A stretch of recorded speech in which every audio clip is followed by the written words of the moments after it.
Academic সনদ এবং bar council সনদ সহ উপস্থিত হওয়ার জন্য নির্দেশ দিয়েছেন। এছাড়া সেই দিন আংশিক শুনানি অন্তে সিটিং মেম্বার অন্তত চেয়ারম্যান মহোদয়ের উপস্থিতিতে আজকে শুনানির জন্য দিন ধার্য করেছিলেন।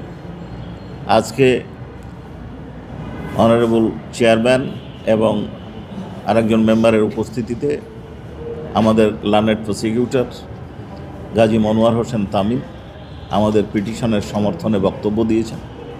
আমরা যে বক্তব্যে উপস্থাপন করেছি তাতে আমরা বলেছি যে উনি একজন অ্যাডভোকেট, উনি একজন মুক্তিযোদ্ধা, উনি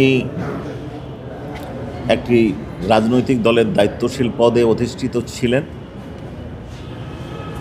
উনি আইন জানেন, জানার পরেও ইচ্ছাকৃতভাবে আদালত অবমাননাকর বক্তব্য দিচ্ছেন। পার্টিকুলারলি দুটো বক্তব্য আমরা নিয়ে এসেছি, যদিও ওনার টকশোর আমরা পুরো অংশটাই দাখিল করেছি। আমরা দুটো ইস্যুতে তার বিরুদ্ধে আদালত অবমাননার আবেদন করেছি। এক হচ্ছে উনি বলেছেন এই আদালত আমি মানি না এবং এটার প্রকাশভঙ্গি যথেষ্ট আদালত অবমাননার জন্য যথেষ্ট বলে আমরা মনে করছি। দ্বিতীয় হচ্ছে যে উনি বোঝাতে চেয়েছেন যে একটা ইন্টারনাল অ্যারেঞ্জমেন্টের মাধ্যমে এই প্রসিডিংটা চলছে, যেটা একজন সিনিয়র অ্যাডভোকেটের কাছে কাম্য নয়, একজন দেশের দায়িত্বশীল নাগরিকের কাছে কাম্য নয়। আমাদের শুনানিকালে অনারেবল ট্রাইব্যুনাল বেশ কিছু প্রশ্ন করেছেন, আমরা উত্তর দিয়েছি। শেষে আগামী এই অনারেবল ট্রাইব্যুনাল আমাদের আবেদন মঞ্জুর করেছেন এবং কেন আদালত অবমাননার ব্যবস্থার জন্য তার বিরুদ্ধে ব্যবস্থা গৃহীত হবে না এই জন্য রুল ইস্যু করেছেন এবং তাকে আগামী 8 ডিসেম্বর সশরীরে হাজির হওয়ার নির্দেশ দিয়েছেন।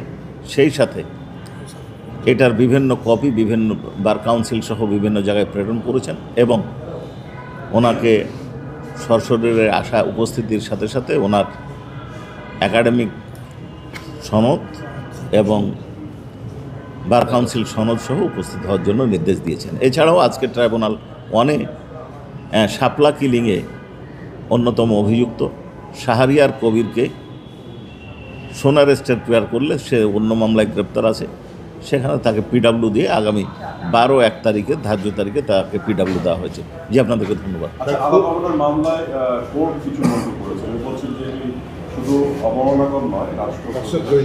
উনি যেটা বলেছেন যে এটা এক আইন অনুযায়ী তৈরি করা হয়েছে, কনস্টিটিউশন অনুযায়ী করা হয়েছে, কাজেই আদালতের বিরুদ্ধে আদালতের অস্তিত্বের বিষয়ে কথা বলা এবং অন্যান্য যে কথাগুলো উনি বলেছেন আমাদের লেখাগুলো পড়ে, সেটা শুধুমাত্র আদালত অবমাননার সাথে সংযুক্ত নয়, রাষ্ট্রদ্রোহিতাও হতে পারে, কিন্তু আমাদের বিচার্য বিষয় এখানে আদালত অবমাননার এবং এই পোর্শনটুকুই উনি আমলে নিয়ে রুল ইস্যু করেছেন।